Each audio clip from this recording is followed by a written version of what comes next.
At mula sa National Disaster Risk Reduction and Management Council Headquarters dito sa Campo Aguinaldo ay tatanggapin natin ang pag-uulat ng ating kasamang si Ailey Milio. Ailey?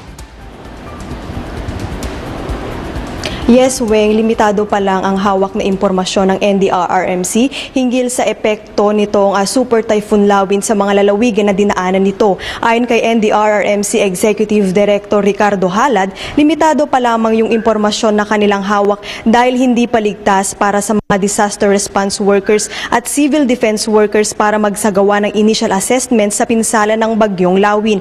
Ang tanging report pa lamang na natatanggap ng NDRRMC mula sa mga disaster response workers at civil defense workers ay batay sa sitwasyon doon sa kanilang immediate vicinity kung saan patuloy na nararanasan ng malakas na hangin na nagsimula pang maramdaman 2 oras bago nga naglandfall itong Super Typhoon Lawin. May natanggap na ring report ang NDRRMC na may pagbaha sa bahagi ng Tugigaraw, Cagayan. Dagdag pa ng NDRRMC, kapag umalis na sa landmass itong bagyong Lawin at safe na para lumabas ang mga disaster response workers at civil defense workers ay saka isasagawang initial assessment sa pinsala ng bagyong Lawin.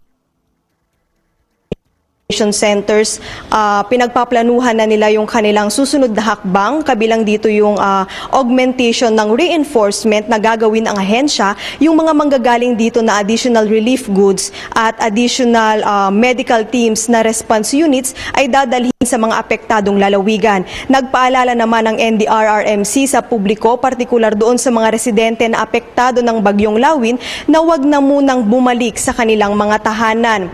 Kung nasa mga evacuation centers, sabi ng NDRRMC, ay mainam na manatili na lamang doon at maghintay ng go signal mula sa kanilang mga respective LGUs kung safe na bang bumalik sa kanilang mga bahay. Paliwanag ng NDRRMC, Weng, bagamat naglandfall na itong bagyong Lawin, ay mararamdaman pa rin ang epekto nito gaya ng malalakas na hangin sa kalupaan. Narito ang naging pahayag ni NDRRMC Executive Director Ricardo Halad. Ay, hindi pa kasi si Bagyong Lawin nandito pa sa kalupaan ng Northern Luzon, ano?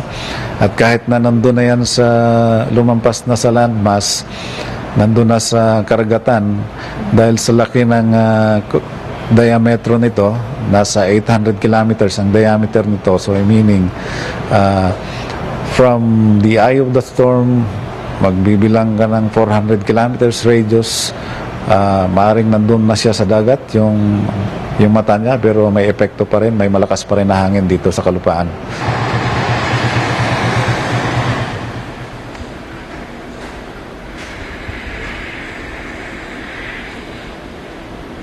Weng, yan muna ang latest mula dito sa NDRRMC. Para sa Eagle News, ako si Ailey Milio and I am 1 with 25.